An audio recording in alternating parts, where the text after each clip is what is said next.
تحریک انصاف کی سرگرم سیاست کا اہم ترین پہلو سڑکوں کو گرم رکھنا رہا ہے۔ دراصل ووٹ پاور اور اسٹریٹ پاور دو مختلف چیزیں ہیں۔ 70 کی دہائی تک جماعت اسلامی مقبول جماعت نہ ہونے کے باوجود بھرپور اسٹریٹ پاور رکھتی تھی۔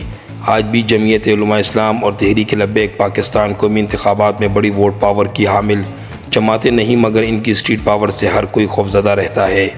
مثلاً مارچ 2025 میں تحریک لبیک نے صوبے بھر میں 125 مختلف مقامات پر ریلیاں، احتجاج اور مظاہرے کیے، جن کے لیے پولیس طلب کی گئی اور امن و امان کی خراب صورتحال کو خطرہ پیدا ہوا۔ تحریک انصاف کی ووٹ پاور کے بارے میں کسی کو شک نہیں، وہ بلا شبہ کسی بھی سیاسی پارٹی سے زیادہ ہے، لیکن ووٹ پاور کا استعمال صرف اور صرف الیکشن میں ہوتا ہے اور موجودہ سسٹم کے ٹوٹنے تک الیکشن کا دور تک کوئی امکان نہیں۔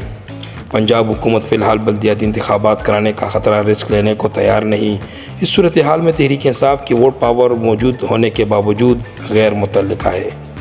اصل بات یہ ہے کہ اس ووٹ پاور کے اندر سے کتنے ووٹ ایسے ہیں جو اسٹریٹ پاور کا حصہ بننے کو تیار ہیں۔ ووٹرز کا کام آسان ہوتا ہے، ووٹ ڈالا اور گھر میں بیٹھ گئے۔ نومبر 2024 کے اسلام آباد دھرنے کے بعد سے تحریک انصاف اسٹریٹ پاور سے محروم ہو چکی ہے۔ اب اس سے سڑکیں گرم نہیں رکھی جا رہی ہیں، گویا انصافی ووٹ پاور ٹھنڈی پڑ چکی ہے۔ ووٹرز سیاسی طور پر اب ان کے ساتھ ہیں، لیکن سڑکیں گرم کر کے اپنی کمر پر تعزیہ کرنے کو تیار نہیں۔ تحریک انصاف فی الحال حکومت کے لیے کوئی بڑا چیلنج پیدا کرنے کی پوزیشن میں نہیں، مگر اس کا مطلب یہ نہیں کہ چیزیں نارمل ہو چکی۔ ملک یقیناً ایک ایب نارمل صورتحال کا شکار ہے۔ یہ عدم استحکام اس وقت تک رہے گا جب تک کہ سیاسی استحکام نہیں آتا، اور سیاسی استحکام تب آئے گا جب ملک کی ایک بڑی جماعت تحریک انصاف سے نظام چلانے پر مصالحت ہوگی۔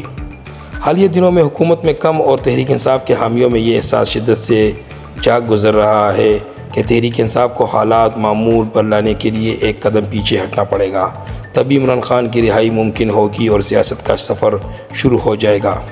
حالیہ دنوں میں کچھ پاکستانی امریکیوں کو عمران خان اور ریاستی اداروں دونوں تک رسائی ملی، شاید ان کی ISI کے سربراہ سے بھی ملاقات ہوئی ہو۔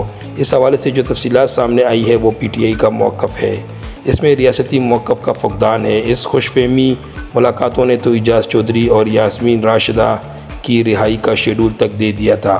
اس شیڈول کے مطابق تو 4 یا 5 اپریل کو ان قیدیوں کو رہا ہو جانا چاہیے تھا، لیکن ایسا نہیں ہوا، جس کا مطلب ہے کہ بیل منڈے نہیں چڑھی۔ جب مختلف ذرائع سے ان کی کوششوں کی تفصیل معلوم کی تو بالکل مختلف نکلی۔ دراصل ریاست نے کہا جب تک فوج کو اور ان کے خاندانوں کو گالیاں دی جائیں گی، اس وقت تک کیسے مذاکرات ہو سکتے ہیں؟ اعتماد سازی کے لیے آپ اپنے سوشل میڈیا کو کنٹرول کریں، ماحول کو نارمل بنائیں تو ریاست بھی اعتماد سازی پر سوچ سکتی ہے۔ میرا تو 1 سال سے یہی دعویٰ رہا ہے کہ ریاست عمران خان کو جیل سے نکال کر بنی گالہ بھیجنے پر تیار ہے، مگر اس کے لیے شرط مکمل خاموشی، اور اس خاموشی کی ضمانت ہے۔ اب بھی گفتگو اسی شرط کے گرد گھوم رہی ہے کہ ابھی خان کی روحانی بیگم اور ملکہ کی سب سے بڑی شخصیت کے حوالے سے پہلی بار سننے میں آ رہا ہے کہ وہ آج کل اپنی محبت خان کو پاکستان سے باہر نکال کر کہیں دور لے جانا چاہتی ہے۔ اب دنیا میں کوئی ایسا ملک نہیں نظر آ رہا جو اس روحانی اور رومانی جوڑے کو نہ صرف پناہ دے بلکہ ان کی ضمانت بھی دے۔ ان 2 باتوں کے علاوہ باقی کہانی کا کوئی سر پیر نہیں۔ ٹھنڈے انصافی سڑکیں گرم کرنے سے تو پیچھے ہٹے ہوئے ہیں، لیکن آپس کی لڑائی نے انہیں گرم و سرد سکھا دیا ہے۔ ایک طرف گنڈپور اور خیبر پختونخوا میں گروپوں کے اندرونی لڑائی چل رہی ہے۔ خان سے کبھی ایک گروپ شکایت کرتا ہے اور کبھی دوسرا۔ شیر افضل خان مرور کو بھی کبھی ان کیا جاتا ہے تو کبھی آؤٹ۔ فواد چودھری حسین خان کا پسندیدہ تھا اور ہے، لیکن خان اس کے مخالفوں کے دباؤ میں آ گیا اور اسے پارٹی سے باہر کر دیا۔ تحریک انصاف اور بالخصوص کرکٹ خان کا مخمصہ یہی ہے کہ وہ اب تک یہ تسلیم کرنے کو تیار نہیں کہ مقبولیت کے باوجود انقلاب کیوں نہیں لا سکے۔ قدرتی طور پر ان کی خواہش ہے کہ وہ جیل سے نکلے تو سیدھے اقتدار کی سنگھاسن پر جا بیٹھے۔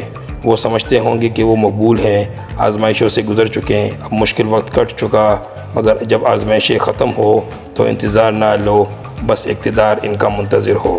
بظاہر ایسا تبھی ممکن ہے جب کوئی انقلاب آ جائے، فی الحال تو ایسا کوئی امکان نظر نہیں آتا۔ دوسرا راستہ مصالحت یا ڈیل کا ہے۔ ظاہر ہے ڈیل میں طاقت و پاور کا پلہ بھاری ہوتا ہے۔ اس وقت مقتدرہ طاقت میں ہے، وہ چاہے گی کہ عمران خان خاموش ہو کر اگلے الیکشن تک سکون سے انتظار کرے، حکومت اور معیشت کو ایسے ہی چلنے دے، اس میں کوئی رکاوٹ نہ ڈالے۔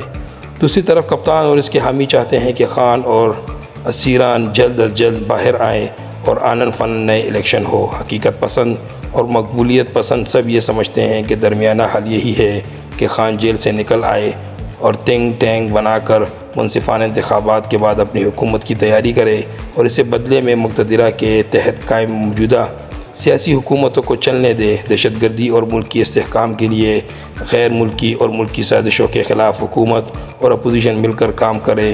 ملک کو آگے چلانے کا واحد راستہ یہی ہے، اگر کوئی سمجھ سکے تو۔